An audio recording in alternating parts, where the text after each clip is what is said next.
alipin ng ating Diyos na buhay.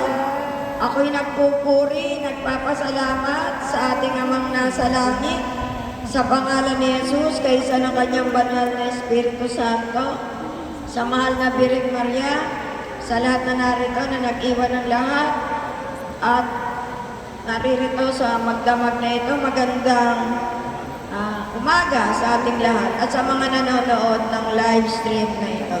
Okay, pagsasadiwa ng ating unang pagbasa at Ebanghelyo, tinutulog siya ni Jesus ang mga Pariseo sa kanilang pagkakapit sa mga tradisyong pantao na nagiging hadlang sa tunay na pagsamba sa Diyos. Bilang mga Katoliko, mahalagang unawain natin ang mensahe nito sa konteksto ng ating pangkasalukuyang sitwasyon. Ang hamon ni Jesus ay hindi lamang sa mga Pariseo noon, kundi pati sa ating ngayon.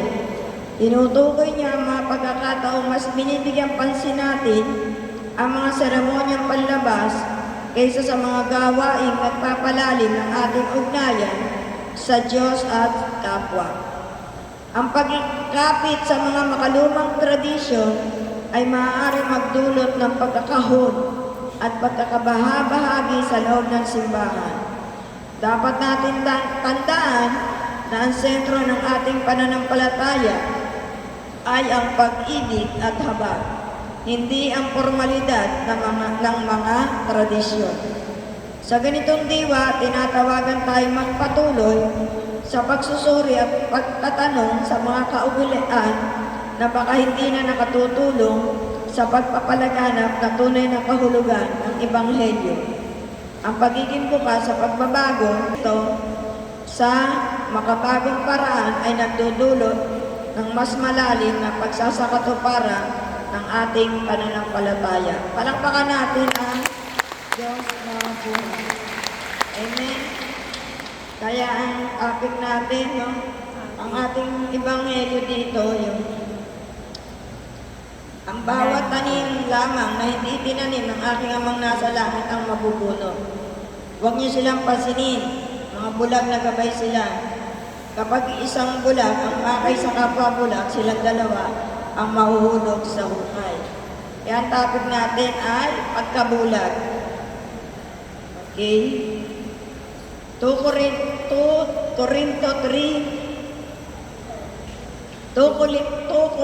3 verse 14. Ito po ang sinasabi. Ngunit naging matigas ang kanilang ulo, kaya't hanggang ngayon nananatili ang talukbong na iyon habang binabasa nila ang lumang tipan. Maaalis lamang ang talukbong na iyon sa pakikipag-isa kay Kristo, ang salita ng Diyos. Salamat sa Diyos. Amen. Una, wala ho tayong alam. Anong gusto natin gawin, yun ang ating ginagawa. Hindi natin kilala ang Diyos. Nakukuha lang natin ang balita tungkol sa dila-dila ang mga kwento ng ating mga magulang na may Diyos. Hindi natin alam kung paano nagsimula, kung ano man, wala tayong alam. Kaya natatalukbungan pa tayo sapagkat sa walang kaalaman. Amen. Kahit nagsilaki na tayo, nagdalaga, nagbinata, nag-asawa, wala pa rin tayong alam. Nagsisimba tayo, pero hindi natin masyado nauunawaan ang salita ng Diyos. Kasi para lang sa atin, nakinig ka lang. Minsan di mo naman napakinggan dun sa pagbasa, sa unang pagbasa, sa ikalawang pagbasa, sa Ebanghelyo. Wala na. Talagang wala kang nakuha. Wala kang naintindihan. Parang wala kang narinig. Di po ba? Kaya para tayong nakatalukbong. Dinalukbungan tayo ni Satanas. Kaya kahit nakakarinig tayo, hindi tayo nakakarinig. Amen? Kaya mga bulag tayo ng mga panahon na yun. Kaya tinawag tayo ng Diyos sa pamamagitan ng kanyang mga buhay na salita. At natuto tayong mag-aral, kaya unti-unti tayong nabubuksan.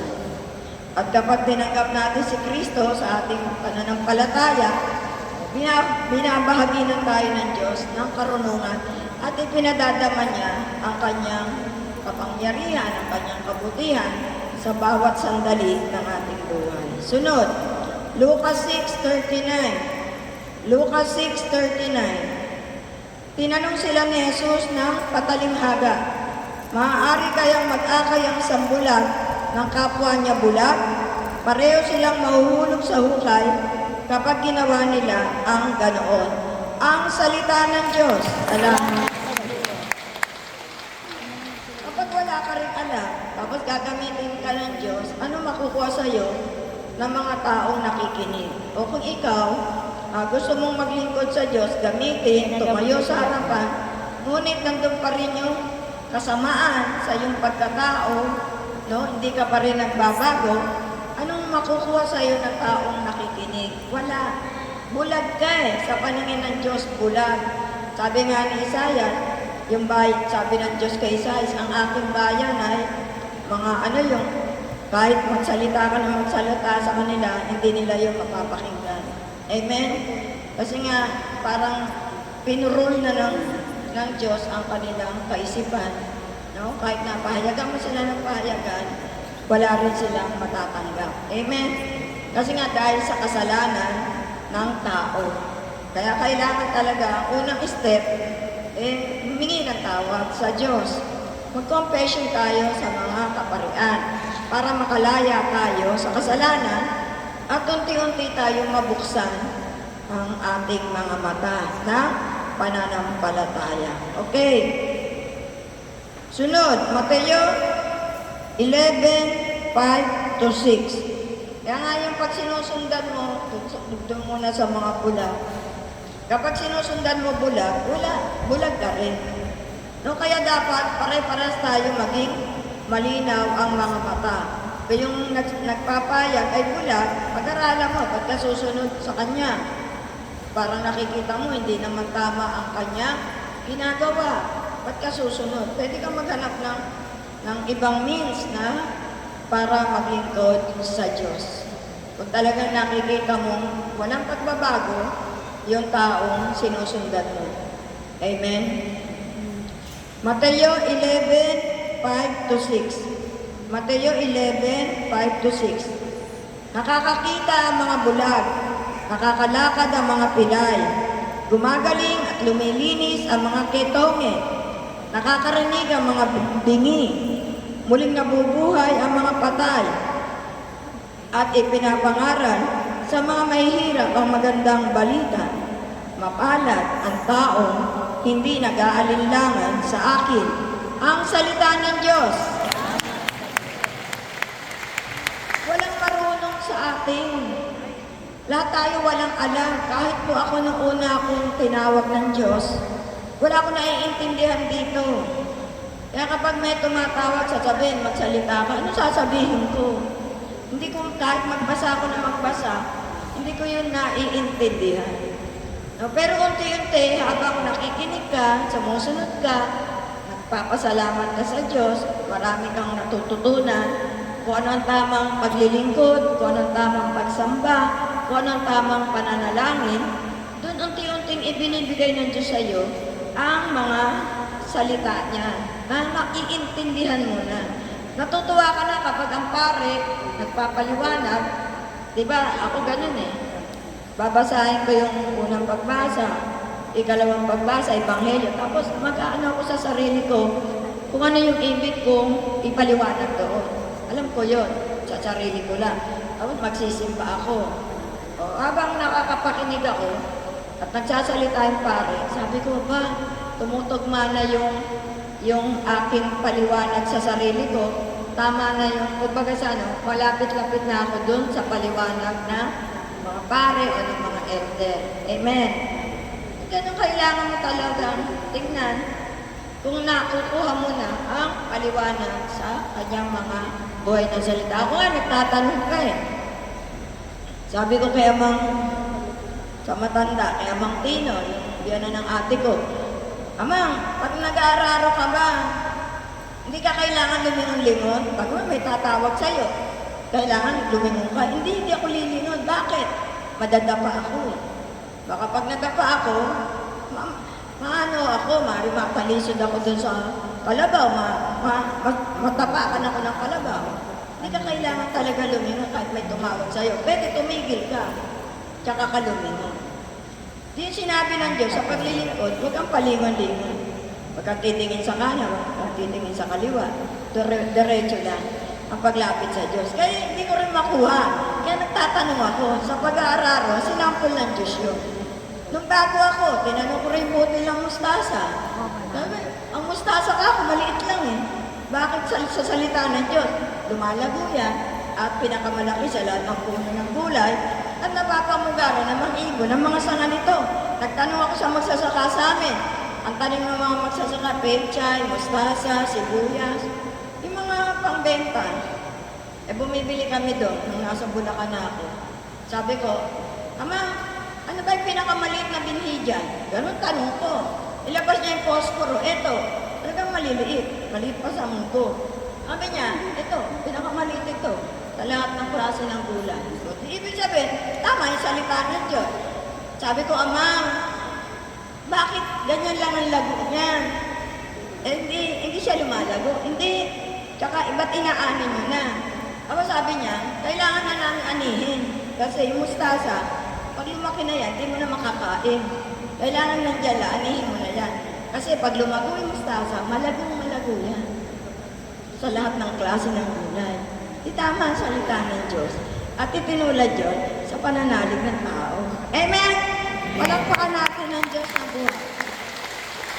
Kaya kung nag-aaral ka sa sarili mong paraan, maiintindihan mo ang salita ng Diyos. Hindi ko alam yun noon. Kaya ako nagsasaliksik ako. Bakit sinabi ng salita ng Diyos lumalago ito? Ganyan ang mustasang nakikita ko, ganun lang kalaki. Diba? At nagbe-brainstorm ako na, nagkakaroon ako ng kaalaman. Dahil nagtatanong ako sa sarili kong paraan para makita ko, ano ba, bakit yan ang pinahayag ng Diyos? Ibig sabihin, maliit lang yung faith natin. Yung lahat naman tayo, may gabutil na buto ng mustasa pananalig nang tayo yung mabinyagan. Amen? Paano yung iba nawawala? Paano? Lumalaki yung mga bata, walang nag-aakay, palapit sa Diyos, walang nagtuturo magdasal. Tapos, nagiging masama na. Magkakaroon ng addiction, papasok na sa mga barkada. Magnanakaw na, papatay na. Yung pananalig sa gabutil na buto, na mustasa, hindi lumago. Bakit? Hindi sila nakapakinig ng salita ng Diyos. Diba? Kaya hindi siya lumago, namatay. Kaya, nagiging masama sila. Pero yung mga taong gusto makalapit sa Diyos, kahit aandap-andap na mamamatay na, mawawala na yung gabutil na yun, nagsisimula ulit na sumibol at lumago sa pamamagitan ng pagsunod at pakikinig sa salita ng Diyos. Amen? Kaya napakahalaga ang pakikinig. Ako kasi good listener ako. Kahit sa eskwela, good listener po ako. Pag nagtotok ang teacher, nakikinig po ako. Kaya pagdating sa oras ng recitation o test, alam ko yung sasagot ko. Amen? Ngayon, kung hindi ka listener at chismosa ka, wala kang maintindihan kahit nandito ka. Diba? Kasi kailangan talagang tenga mo nasa pakikinig. Kahit dumadaldal yung bibig mo, kasi may tagadaldal ka diba? May nagdadaldal sa'yo. Nakikinig ka rin. Amen. Nakakaya naman sabihin nga, tumigil ka nga ng kadadaldal dyan. Diba? Alam naman yung nakikinig. Ako ganun, hindi ako nagpapaya. Pero nakikinig ako. Minsan hindi ko siya pinakikinggan. Ang pinakikinggan ko, lalo na pag nagsasalita na nagbabasa ng banal na aklat. Amen? Kasi yun ang mahalaga. Di ba yung ng tao, share. Okay lang yan. Pero pag words of God, makikinig kayo. Amen. Sunod.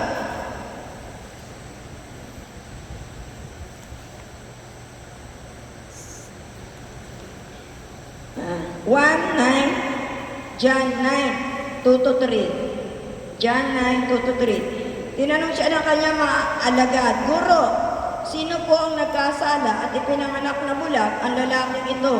Siya ba o ang kanyang mga magulang? Sumagot si Jesus, ipinanganak siyang bulag, hindi dahil sa nagkasala siya o ang kanyang mga magulang, kundi upang mahayag ang kapangyarihan ng Diyos sa pamamagitan niya. Ang salita ng Diyos. Salamat sa Diyos. Minsan, may mga isinilang na may diferensya, di ba? Yung iba, puto lang. Yung may nakakapapanood tayo, walang ganito.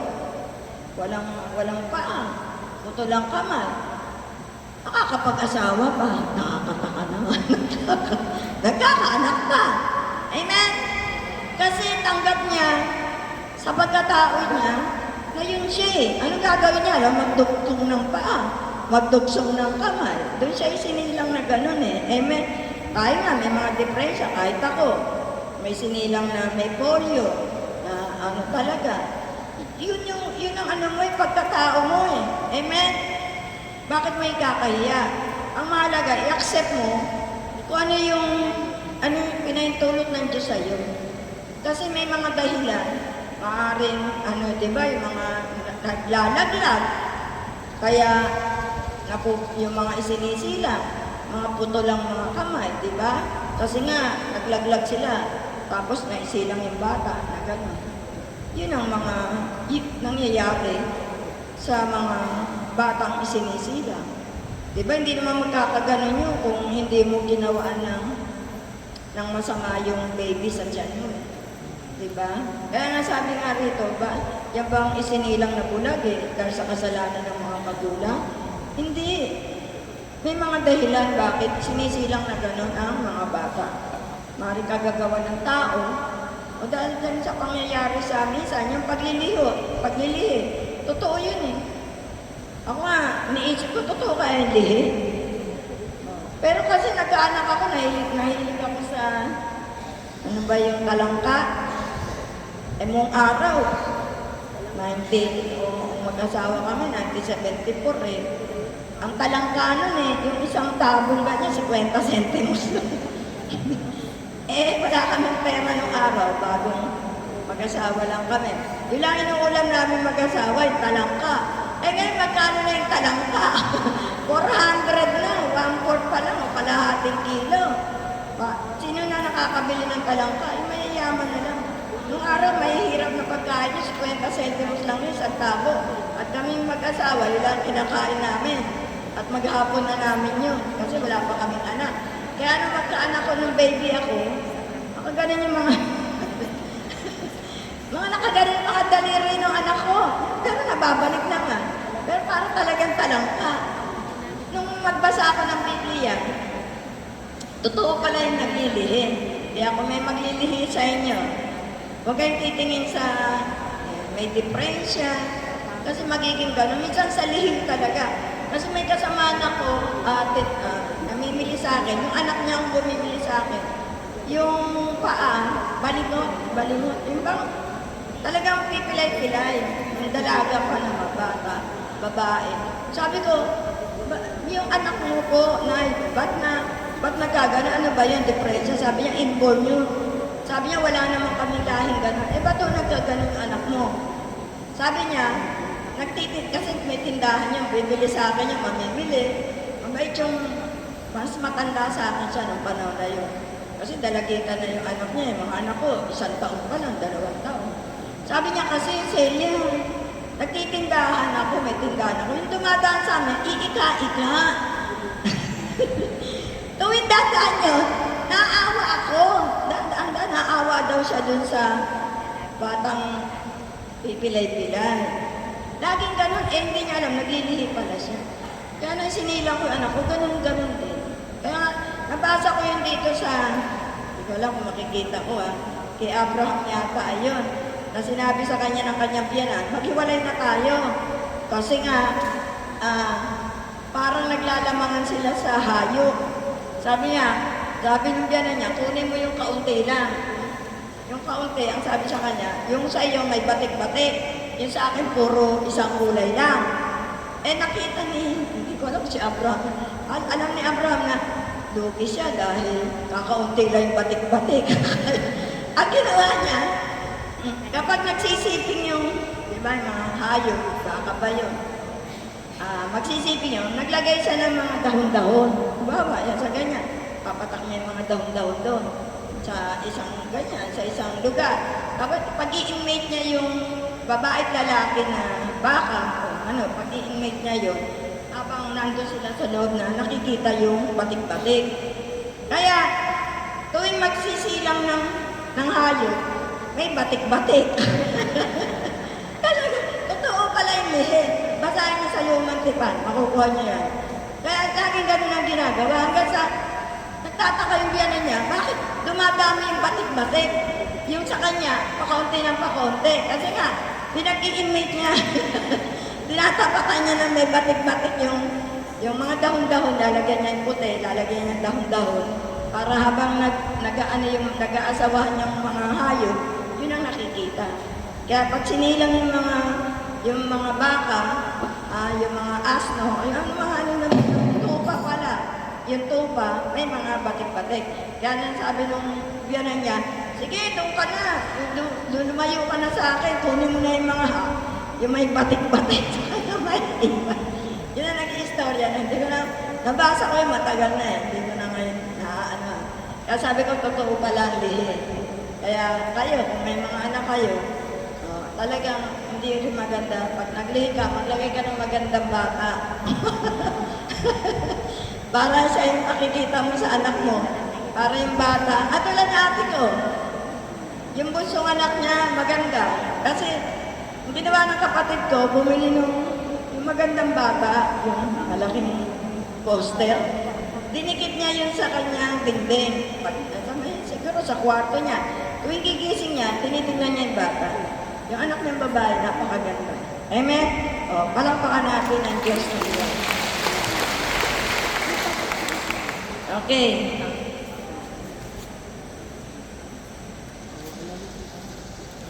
Iba to. Isaiah 42, 6-8. Isaiah 42, 6-8. Ako, si Yahweh, ang tumawag sa iyo sa katuwiran. Binigyan kita ng kapangyarihan upang pairali ng katarungan sa daigdig. Sa pamamagitan mo ay gagawa ako ng kasunduan sa lahat ng tao. At sa pamamagitan mo, dadalhin ko ang liwanag sa lahat ng bansa. Ikaw ang magbubukas sa mga mata ng mga bulag at magpapalaya sa mga bilanggo ng kadiliman. Ako si Yahweh, yan ang aking pangalan. Walang makakaangkin ng aking karangalan. Ang papuri sa akin, hindi sa Diyos-Diyosan. Ang salita ng Diyos. Nakita niyo? Kapag tayo lumapit sa Diyos at pinagpala niya tayo, gagamitin naman tayo ng Diyos para sa iba. Para magmulat ng mga mata ng mga taong bulag. Kasi ganun din tayo eh. Bulag tayo na lumapit sa Diyos. At dahil sa mga taong naliwanagan na ginagamit ng Diyos para sa atin, inakay tayo sa kaliwanagan, tinuro ang tamang landas, sa landas ng kabanalan, nabuksan tayo. Nawala yung ating pagkabingi, nawala ang ating pagkabulag, nawala ang ating pagkapipi. Natuto tayong magsalita ng hayagan sa harapan ng mga tao. At ngayon tayo ang gagamitin ng Diyos para magmula ng mga mata ng mga taong bulag pa sa panahon ngayon. Amen? Palakpakan natin ang Diyos na buhay. Efeso 4, 18-20. Efeso 4, 18-20. At wala silang pangunawa dahil sa kanilang kamangmangan at katigasan ng ulo. Wala silang bahagi sa buhay na kaloob ng Diyos. Sila'y naging alipin ng kahalayan at wala na silang kahihiyan kaunti man lamang. Wala na silang inaatupag kundi pawang kalaswaan. Hindi ganyan ang natutuhan ninyo tungkol kay Kristo. Ang salita ng Diyos. Salamat. Ibig sabihin, yung dati nating buhay, huwag na nating babalikan pa. Amen? Binago tayo ng Diyos, magpatuloy tayo sa pagbabago. Amen? Kasi kapag matigas ang ulo ng tao, matigas ang ulo mo. Kung saan ka maligaya, yun ang gusto mong gawin kahit mali. Amen? Stop na. Yun lang naman ang gusto ng Diyos eh. Tumigil ka lang. Halimbawa, meron kang bagay na nagawa, no, na mali. Tumigil lang. Stop na. Huwag mo na lang balikan pa. Yun lang naman ang gusto ng Diyos eh. Magpatuloy ka sa kabutihan na natututunan mo sa paglilingkod mo. Amen? Kung dahil sa kahirapan, may nagagawa kang mali, humingi ka ng tulong sa Diyos. Humingi ka, Panginoon ko to, in Jesus' name, tulungan mo ako. Ano sabi sa ano ba yun? Kawikaan ba yun? Huwag mo akong hayaan na maging, dito yun eh. Sana makita ko. Huwag mo akong papaghirapin upang hindi ako matutong magnakaw. Ano ba yun? Huwag mo akong payamanin. Baka naman makalimutan kita. Kawikaan yun eh. Kasi bagong Bible kasi ito. Kaya hindi ko masyadong kabisado. Pero anong number kaya yun? Baka alam mo yun, brother.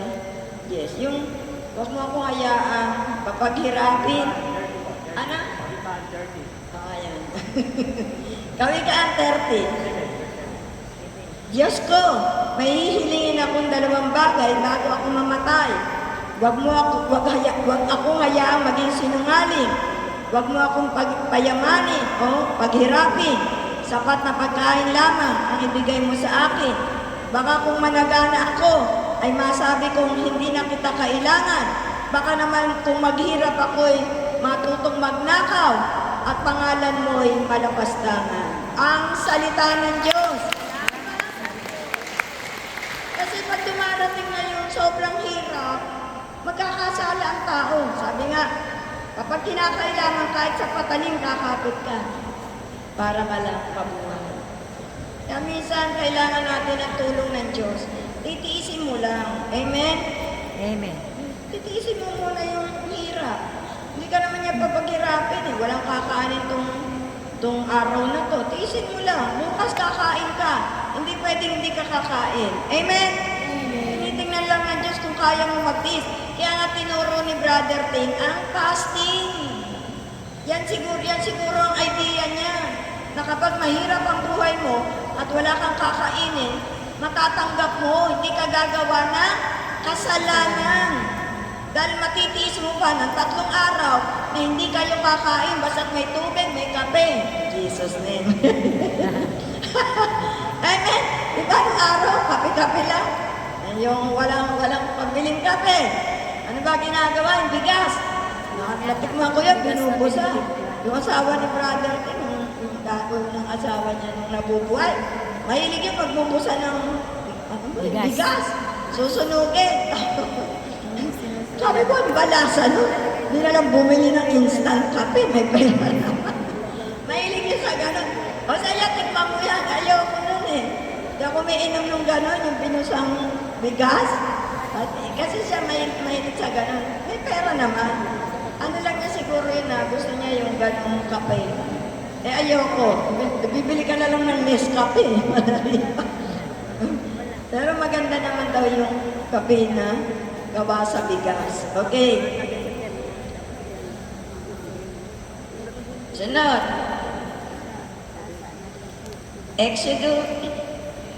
Exodus 4, 11 to 12. Exodus 4, 11 to 12. Sinabi ni Yahweh, sino ba ang gumagawa sa bibig ng tao?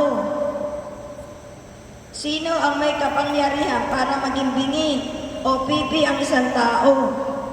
At sino rin ba ang nagbibigay ng paningin at nag-aalis nito? Hindi ba't ako? Hindi ba't akong si Yahweh? Kaya nga, lumakad ka na at tutulungan kita sa pagsasalita at ituturo ko sa iyo ang iyong sasabihin. Ang salita ng Diyos! Huwag kayong matakot na maging tagapagpahayag. Pag kayo tinatawag ng Diyos, huwag kayong matakot. Ang Diyos ang magdidikta sa inyo kung anong sasabihin mo. Ang gagawin lang natin, hayaan mong maging malinis ang puso mo. Huwag kang mandaraya. Huwag mong kukunin ang hindi sa'yo. Huwag mong gagalawin ang pera ng iba o ang kayamanan ng iba. Yung hindi sa'yo, hindi sa'yo. Ang sa'yo ay sa'yo. Amen? At makakatayo ka sa harapan kahit hindi ka tapos ng pag-aaral. Bahaginan ka ng Diyos ng karunungan at ipapahayag niya sa'yo kung ano sasabihin mo. Yung magdadasal ka, guidance prayer, darating yan sa'yo kung ano sasabihin mo. Maging malinis ka lang. Alisin mo lahat ng galit, dininakit sa puso mo. Palayain mo ang sarili mong pagkatao. Kung may nagawa kang kasalanan, nagsisi ka, ikinumpisan mo na, huwag ka nang mag-guilty pa. Ano na yun? Pinatawad na yun ng Diyos. Ang gusto ng Panginoon yung bagong buhay na dapat mong gawin. At kapag tumayo ka sa harapan, gagamitin ka ng Diyos. Huwag ka lang magyayabang. Amen? Kung binahaginan ka ng talino ng Diyos, is karapat-dapat ka. Amen? Huwag may pagyabang. Palakpakan natin ang Diyos na buhay.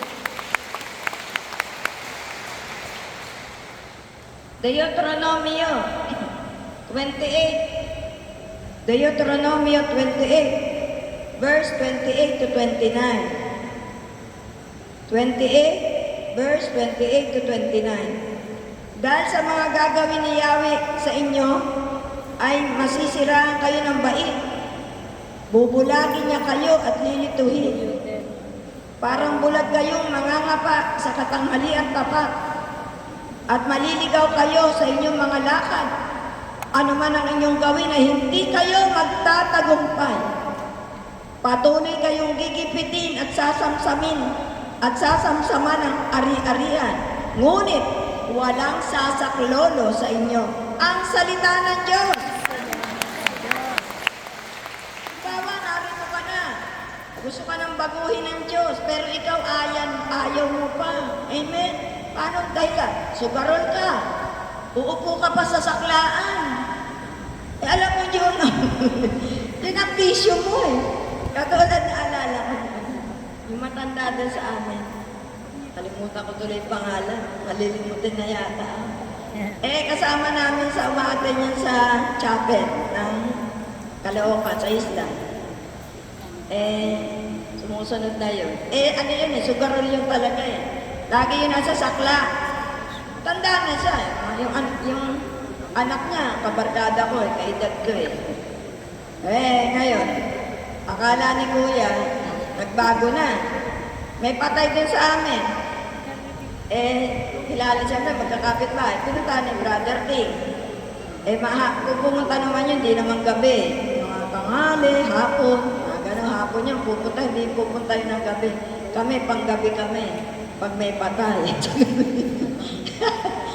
Sa gabi kami pupunta, pagkakain ng hapunan, alas 7, nandun na kami sa patay. Naglalaro na kami ng hep-hep. Hooray!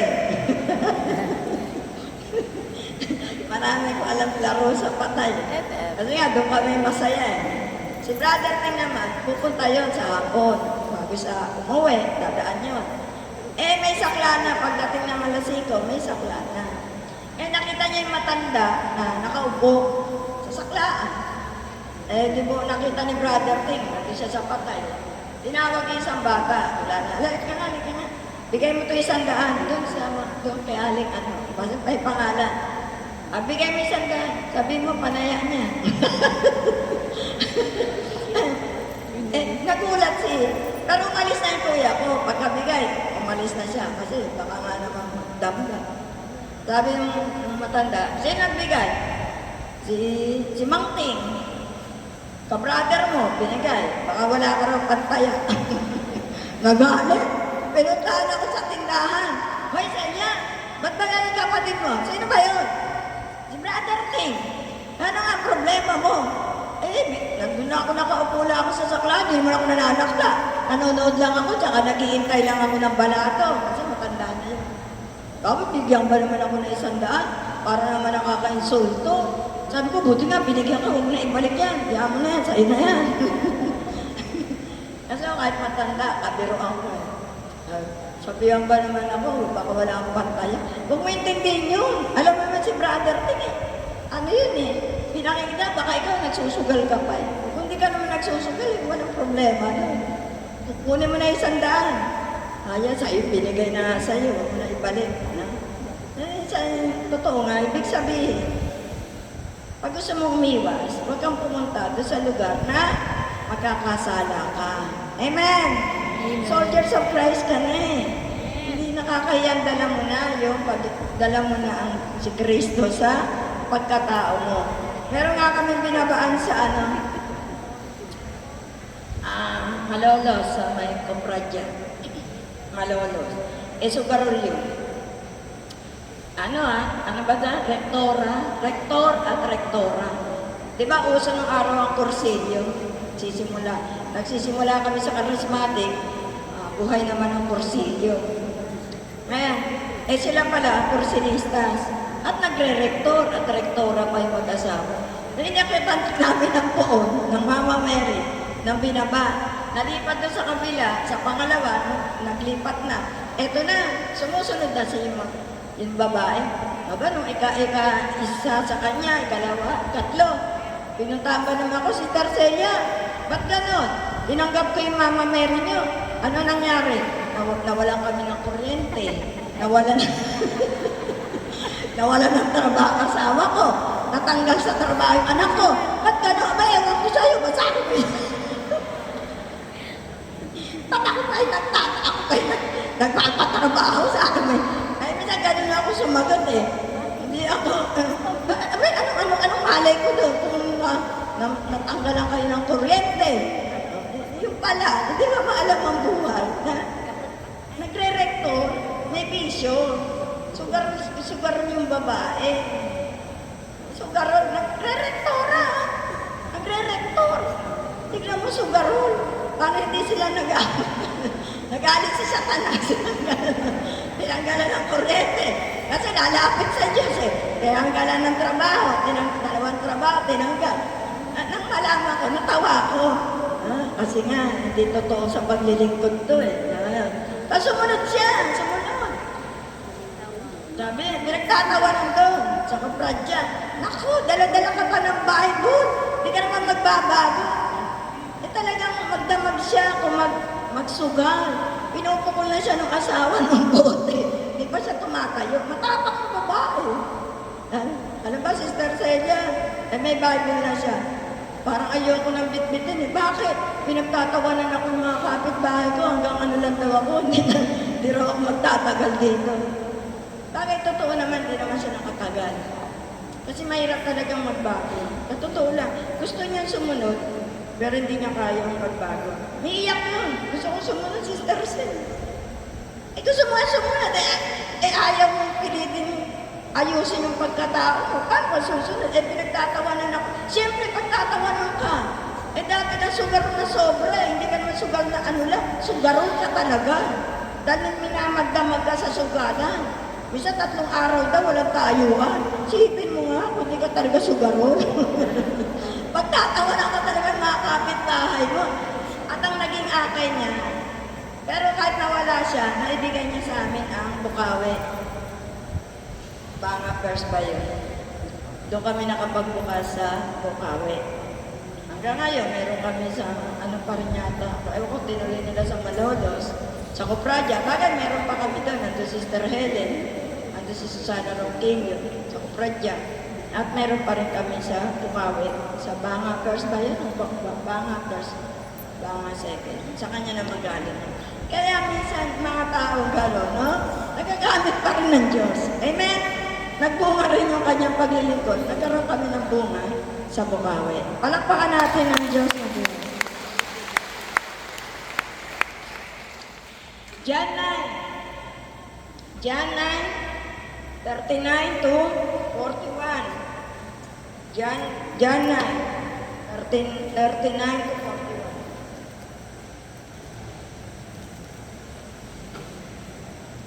Sinabi pa ni Jesus, naparito ako sa mundong ito upang humatol at nang sa gayon makakita ang mga bulag at mabulag naman ang mga nakakakita. Narinig ito ng ilang pariseyong naroon at siya'y kanilang tinanong, ibig mo bang sabihin mga bulag kami? Sumagot si Jesus, kung kayo ay bulag, wala sana kayong kasalanan. Ngunit dahil sinasabi ninyong nakakakita kayo, ang kasalanan ay nananatili sa inyo. Ang salita ng Diyos. Anong ibig sabihin? Nandito kayo, nakakakita ang inyong mga mata, pero walang pagbabago. Amen? Bulag pa rin yun. Amen? Kaya pilitin natin na kapag tayo nakapasok sa kawan ng Diyos, pilitin natin magpatuloy sa kabutihan, magpatuloy sa pagbabago. Amen? Huwag kayong lalayo. Kahit nasa masamang buhay kayo at nakapasok kayo sa kawan ng Diyos, huwag kayong lumayo sa Diyos. Amen? Amen. Patuloy kayong lumalapit, lalong-lalo na yung nabubuhay sa kasalanan. May mga taong nabubuhay sa kasalanan pa. Nahirapan silang, halimbawa, katulad sa Santa Maria, dalaga siya, nagkaasawa siya ng may asawang hiwalay. Hiwalay, lalaki, nakita ko na, may kaya sa buhay. Dalaga o siya, nagkaanak sila. Ngayon, nawala siya sa Katoliko kasi nga, gusto niya mag-serve, dating Legion of Mary. Hindi siya matanggap sa simbahan. Kasi nga talagang bawal. Ayaw niya na magsimba. Pumasok siya sa Protestant. Siyempre sa Protestant, okay lang. Pumasok siya sa Protestant. Hindi niya naman nagugustuhan ang mga aral. Kasi lumaki siyang maka-Diyos sa Catholic. Naakyatan ng Virgin Mary ng Santa Maria. At nagsabi sa kanya, ganito po ang buhay ko, dalaga ako. Nakapag-asawa ako ng buhay pa asawa. Naghiwalay sila ng maayos. Pero kasal po sila, hindi kami pwedeng ikasal. May anak na po kami. At mabait naman yung asawa ko. Magkasundo naman kami. May kakayahan, may sasakyan. Pwede po ba ako sumama sa inyo? Gusto kong maging Katoliko. Nagtanong ngayon sa akin yung overall, Sister Sel, paano ba yan? Anong gagawin ko? Pwede ko ba siyang tanggapin? Ako nag-isip. Kasi dati ako mahawak sa kanila pag vigil ako niya. Sabi ko, kunin tanggapin mo. Sabi nga ni Jesus, nagpunta ako rito, hindi sa mga banal, kundi sa mga makasalanan. Kung walang tatanggap sa kanya, saan naman siya pupulutin? Tanggapin mo. Pero ganito lang, sister, kung papayag siya, wala siyang posisyon kahit magtagal siya rito. Hindi siya pwedeng gumanap ng mga bagay na pambanal. Kasi hindi pwede. Hindi siya pwede maging worker, may ano pa man, hindi pwede. Opo, Sister Sel, sasabihan ko, bumalik siya doon. Sabi ng aming sa buong Bulacan tatanggapin ka na, pwede kang maging member ng grupo ko, ng Soldiers of Christ, pero wala kang gagampanan. Basta sumama ka lang, makinig, gumanap ka, kung makatulong ka, walang problema. Hanggang ngayon, ilang pong taon na yun. Siguro may 15 taon na. Wala nang maging head servant ako. Hanggang ngayon, nakikita kami. Ayo, kumusta ka na? Salamat, Sister Sel. Amen! Palakpakan natin ng Diyos. Diba? Nangunguhay ka sa kasalanan, pero hindi sinabi ng Diyos na huwag kang lumapit sa akin. Lahat ng tao may mga kanya-kanyang pangyayari sa buhay na hindi mo pwedeng sansalain. Amen? Masaya sila. Mabait naman mag-asawa. Hindi lang ihiwalay, may mga anak. Pwede ba sabi maghiwalay ka muna bago ka sumunod? Amen? Sabi ko sumunod ka lang. Bahala ang Diyos sa buhay mo. Siya ang mag-aayos pagdating ng panahon. Palakpakan natin ang Diyos sa buhay. Amen? Okay.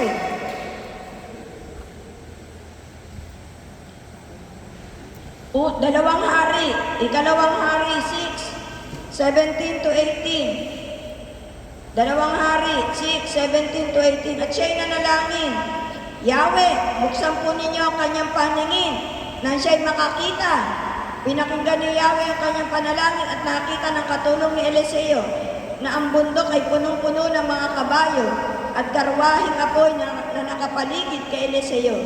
Nasalakayin sila ng mga taga-Syria na nalangin uli si Eliseo, Yahweh, bulagin po ninyo sana sila. At binulag na ni Yahweh ang mga taga-Syria bilang sagot sa panalangin ni Eliseo. Ang salita ng Diyos! Diba minsan? Diba? Minsan magdadrive. Kami ni Tomas, nagdadrive kami. No? Ang nadala namin sasakyan ay, ano ba yun? Coding. Naku, eto na. Kailangan kami pumasok ng NLEX. May bantay doon na ilan na talagang nag-aabang. Pagka ganon, malaki yung babayaran namin. Sabi ni Tomas, Tercel, magdasal ka na.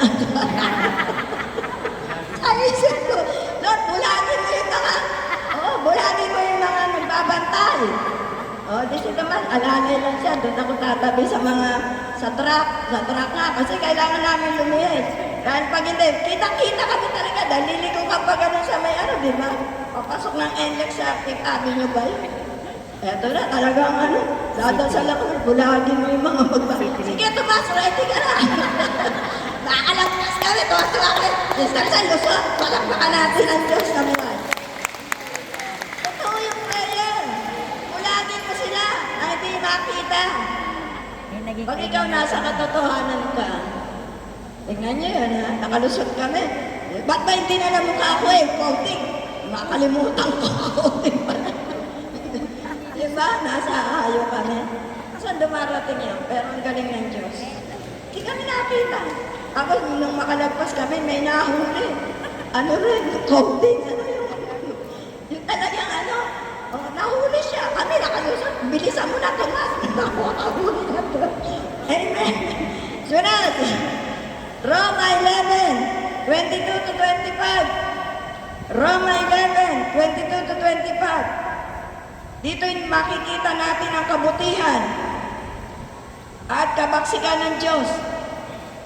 Naging mabaksik siya sa mga hindi sumasampalataya sa Kanya.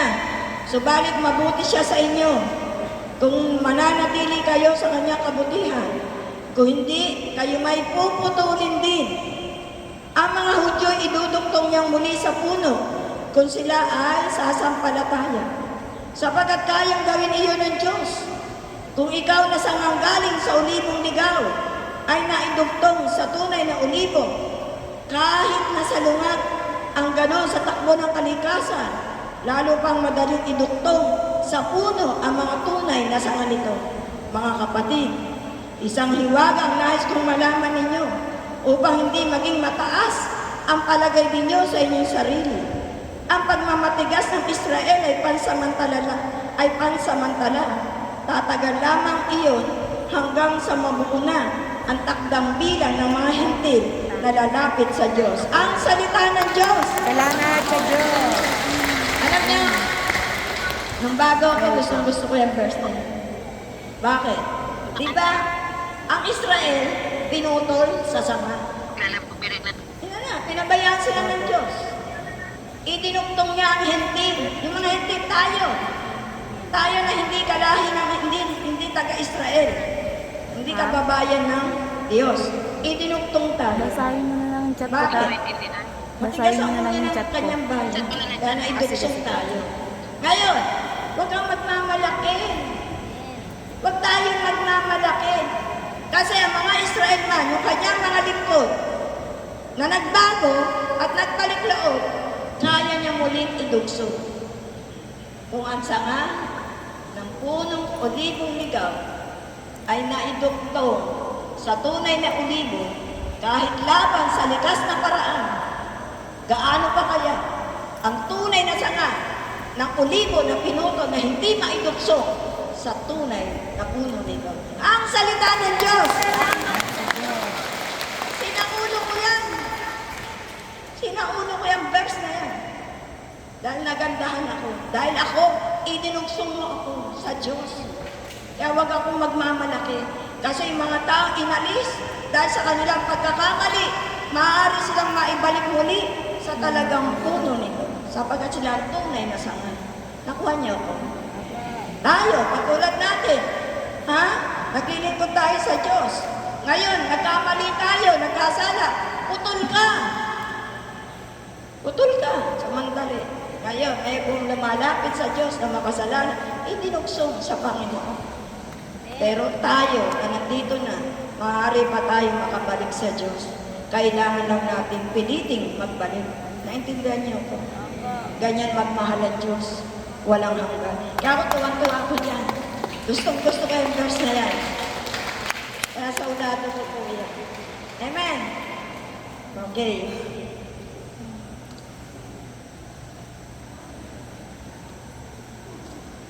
Panghuli na. Tama, isa na lang. 2 Corinto 4, verse 6. 2 Corinto 4, verse 6. Sapagkat ang Diyos na nagsabing, mula sa kadiliman ay sisilang ang liwanag, ay siya rin nagbigay liwanag sa aming isip upang makilala namin ang kaluwalhatian ng Diyos na nahahayag sa mukha ni Kristo. Ang salita ng Diyos. Kung madilim ang buhay mo, ito sa lahat.